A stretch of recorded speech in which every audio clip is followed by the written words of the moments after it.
नमस्कार मित्रांनो, कथेचा ठेवा या चॅनलमध्ये आपलं स्वागत आहे. आजच्या आपल्या कथेचं नाव आहे एक सून अशीही, कमवणारी सून.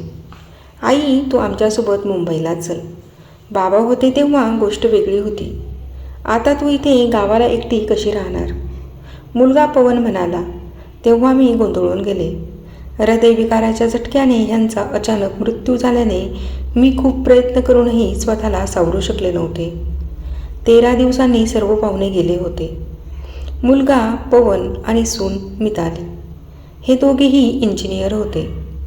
माझ्या मैत्रिणींनी मला मुलगा आणि सुनेसोबत राहायला जाऊ नकोस म्हणून सांगितलं होतं, कारण कमवत्या सुनेला म्हातारी सासू अजिबात आवडणार नाही. तुझ्या जाण्याने त्यांच्या स्वातंत्र्याला बाधा येईल. मी तुला टोमणे मारून मारून तुझं जगणं कठीण करून सोडीन. असो, भाऊंनी पण जिवंत असताना संपूर्ण संपत्ती आपल्या मुलाच्या नावावर केली होती. अशा परिस्थितीत मुलगा आणि सून येथील घर विकून टाकू शकतात आणि घराचे सर्व पैसे घेऊन एक एक पैशासाठी तुला तळमळायला लावतील. पण मुलगा आणि सुनेसोबत जाण्याशिवाय माझ्याकडे दुसरा पर्याय नव्हता.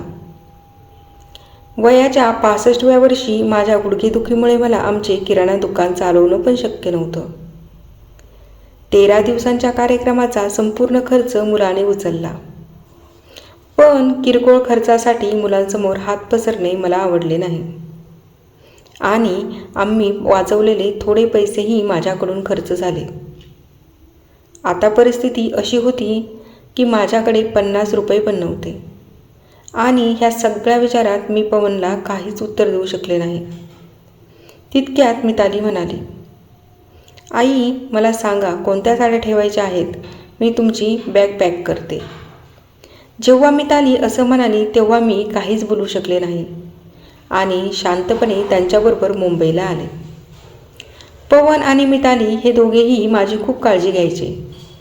आम्ही सर्वजण एकत्र बसून जेवण करायचो. मिताली माझ्या आवडीनुसार जेवण बनवायची. ह्यांची आठवण येऊ नये म्हणून दोघेही मला खुश ठेवण्याचा प्रयत्न करायचे. 7 वर्षांचा नातू रेहान तर आजी आजी म्हणत माझ्या मागे मागे फिरायचा. मी कोणतीही वस्तू मागितली तर तो मला लगेच आणून द्यायचा. हे सर्व पाहून माझ्या मनाला खूप शांती मिळायची. मी विचार करू लागले की लोक उगाचच आजकालच्या मुलांना बदनाम करतात की मुलं म्हाताऱ्या आईवडिलांचा आदर करत नाहीत, त्यांची काळजी घेत नाहीत.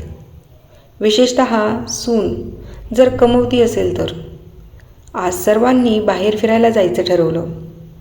आम्ही सर्वजण मॉलमध्ये गेलो. तिथे फिरता फिरता पवन आणि मिताली एका दुकानात काहीतरी खरेदी करण्यासाठी थांबले व मी आणि रेहान थोडंसं पुढे गेलो. आईस्क्रीमचं दुकान दिसताच रेहान म्हणाला, आजी, मला आईस्क्रीम खायचं आहे. माझ्यावर तर जणू काही वीजच कोसळली, कारण माझ्याकडे तर पैसे नव्हते. इतक्या दिवसात कधी पैशाची गरजच भासली नव्हती. आता काय करावं? माझा उदास चेहरा पाहून रेहान परत म्हणाला, आजी, घे ना ग प्लीज. माफ कर बेटा, मी माझी पर्स घरीच विसरले. मी हे बोलताच रेहानने माझ्याकडे जरा विचित्र नजरेने बघितलं. त्याला वाटलं की आई आईस्क्रीम घ्यायची नाही म्हणून मी काहीतरी कारण देत आहे. पण मी तरी काय करू शकत होते? मला माझ्या असहाय्यतेवर रडू येऊ लागलं. मी अशी कशी आजी आहे जी आपल्या नातवाला आईस्क्रीमसुद्धा देऊ शकत नाही? हे गेल्यानंतर पहिल्यांदाच मला इतकं असहाय्य वाटत होतं. आम्ही बाहेरच जेवण केलं.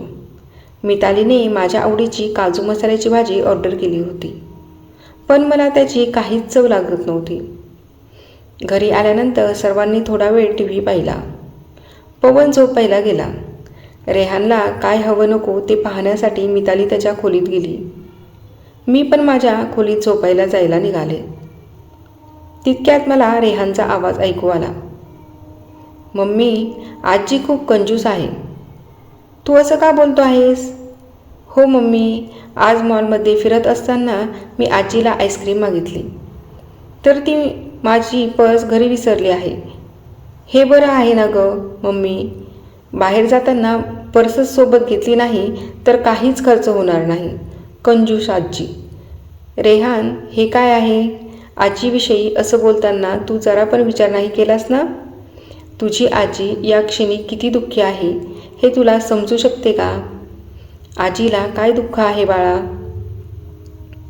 बाळा, आत्तापर्यंत आजी आणि आजोबा सोबत गावात राहत होते.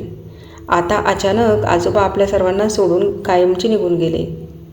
ज्या व्यक्तीसोबत आपण 24 तास राहतो, एकत्र उठतो, बसतो, एकत्र जेवण करतो, आपलं सुखदुःख वाटून घेतो, तीच व्यक्ती जेव्हा अचानक आपल्याला सोडून दूर जाते तेव्हा किती त्रास होतो हे तू आत्ता नाही समजू शकणार. विचार कर, अचानक तुझे मम्मी पप्पा तुझ्यापासून खूप दूर गेले, इतके दूर की ते कधीच परत येणार नाहीत, तर तुला दुःख नाही वाटणार का? नाही मम्मी, मी तुमच्या दोघांशिवाय नाही राहू शकत. बाळा, मग विचार कर, आजोबांशिवाय आजी कशी राहत असेल? अशा परिस्थितीत जर ती आपली पर्स घरी विसरली तर तू तिला कंजूसही म्हटलेस. तिचे तुझ्यावर प्रेम तुला दिसले नाही. जेव्हा पण तुला शाळेतून यायला 5-10 मिनिटे जरी उशीर होतो तेव्हा ती बाल्कनीत उभं राहून तुझी वाट पाहत राहते. त्या दिवशी त्यांचे गुडघे इतके दुखत असतानाही तू म्हणालास म्हणून त्यांनी तुझ्या आवडीची मटर पनीरची भाजी बनवली होती. म्हणून बाळा, कोणाविषयी काही मत पण बनवण्यापूर्वी त्या व्यक्तीच्या दृष्टिकोनातून विचार कर. हा संवाद ऐकून मला माझ्या सुनेचा खूप अभिमान वाटला. तिच्या जागेवर मी असते तर कदाचित मी माझ्या मुलाला इतक्या चांगल्या प्रकारे समजावून सांगू शकले नसते. दुसऱ्या दिवशी सकाळी पवन ऑफिसला गेला आणि रेहान शाळेत. मिताली ऑफिसला जाता जाता माझ्या हातामध्ये काही पैसे द्यायला लागली. हे काय आहे बाळा? मला पैशाचा काय उपयोग?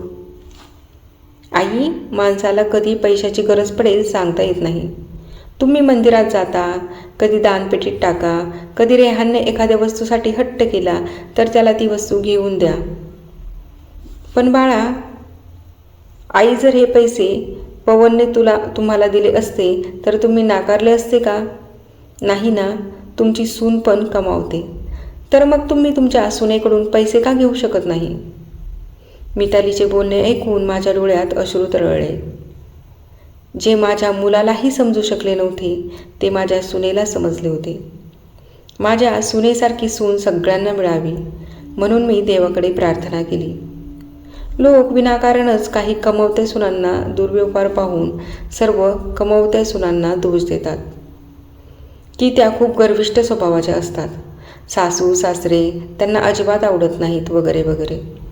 मितालीसारख्या काही सुना समजूतदार, विचारी आणि मोठ्यांचा आदर करणाऱ्याही असतात.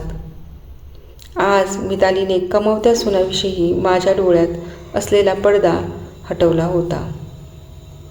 अशा छान छान प्रेरणादायी, भावनिक, हृदयस्पर्शी कथा ऐकण्यासाठी चॅनलला लाईक, शेअर आणि सबस्क्राईब करायला विसरू नका. धन्यवाद.